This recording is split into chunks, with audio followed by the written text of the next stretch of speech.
have lived in the Philippines long enough to know two things. 1. I will always sweat in places I didn't know could sweat. And 2. No foreigner, absolutely none of us, can ever outpatience a Filipino.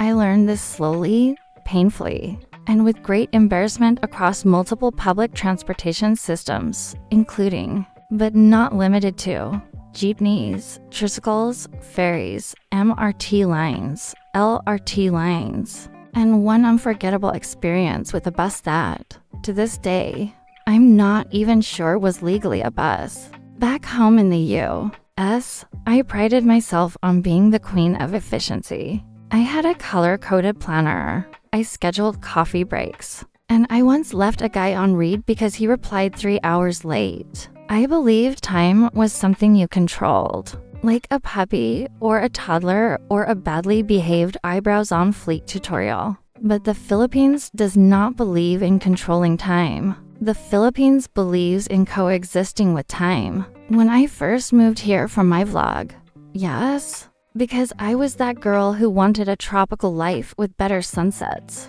I assumed I would adapt fast. After all, I consider myself chill by American standards. I soon learned American chill is nothing compared to Filipino chill. Filipino chill is a different religion. It is the final boss. My first lesson happened at a jeepney stop in Quezon City. I was already sweating, holding my camera, trying to look like the effortlessly cute travel vloggers I admired. In reality, my hair looked like it was going through an emotional breakdown, and I had one sock falling lower than the other. I saw a group of Filipinos standing at the side of the road, not moving, not talking much, just waiting. I asked the friendly older woman beside me if a jeepney was coming. She smiled and said, "Yes, dear, just wait." "How long?"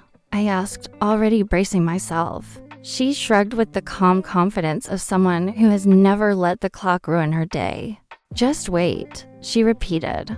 That was the first sign I should have turned around and gone home. After 15 minutes, I was pacing. After 20 minutes, I was Googling signs of heat stroke. After 25, I was questioning my entire life's choices. But the Filipinos beside me, not even a frown. One guy was casually humming. Another lady was checking Facebook, smiling at memes. A student was quietly studying her notes. A kuya stretched like he was warming up for a marathon even though he had moved exactly 0 meters in half an hour. When the jeepney finally arrived, everyone moved in perfect synchronization. No pushing, no panicking, no ugh. Finally, just quiet acceptance. As if time simply rearranged itself to match their schedule. I climbed in last, out of breath even though I hadn't done anything. And the woman beside me smiled kindly, patting my arm. "You're not used to waiting." "No," she asked. I exhaled dramatically.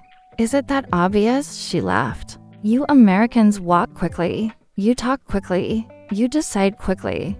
Here, we wait quickly."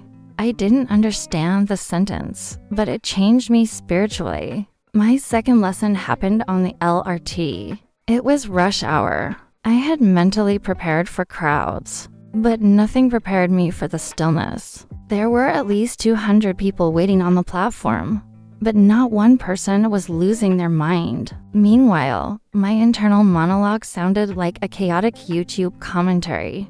Why is everyone so calm? Is this a simulation? Is this the line for heaven or the line for coffee? Is this how the world ends? Then the worst thing happened. The train arrived, stopped, opened its doors, and nobody moved because it was too full. People just shrugged and kept waiting. Meanwhile, I was having a silent meltdown. In the US, if a train arrives full, people will still squeeze in aggressively, like they're auditioning for a human Tetris championship. But here, acceptance, peace, not a single complaint. I asked the woman next to me, a cute office lady with neat hair and a lunchbox that smelled absolutely divine, if the train usually gets this full. She smiled softly. It's like this every day, Poe. Then she added, with the softness of a teacher calming a toddler, don't worry. Chill laying. Those two words hit me harder than the Manila humidity, because she wasn't saying don't be stressed. She was saying let go of what you can't control. I repeated it quietly like it was a life motto. Chill laying. She nodded proudly, like she was watching a foreign student pass kindergarten. The third lesson came a few weeks later. When I decided to take a vlog trip outside the city, I planned everything: ferry schedule, weather forecast, Google Maps route, snack list, backup snack list, emergency chocolate. I woke up early, grabbed my bag, checked my planner, checked my backup planner, and headed to the ferry terminal, which was closed, as in, the gate was locked. A guard was drinking coffee casually, looking like he had absolutely no intention of ever unlocking that gate. I approached him with the politeness of a woman trying not to cry on camera. Sir, is there no ferry today? He shook his head slowly. No ferry, Mum. Why? He shrugged. Because no ferry. I stared at him like he was delivering the ending of a suspense movie with no explanation. So, what do I do? He pointed at the bench nearby. You wait. For how long? He smiled kindly, sipping his coffee. For as long as needed, ma'am. I sat down, defeated. And then it happened. A group of Filipinos sat near me, families, workers. A grandma holding a tiny umbrella for shade even though she was wearing a hat. And they just talked, they laughed, they shared snacks. One man even offered me biscuits. Hours passed. I watched them exist in a harmony I had never experienced. They weren't anxious. They weren't frustrated. They weren't checking their watches like their wrist was going to explode. They were simply living in the moment. I asked the grandma, how can you be so patient with all this waiting? She smiled, adjusting her umbrella. Because getting angry won't make the boat appear. Anak. She called me Anak.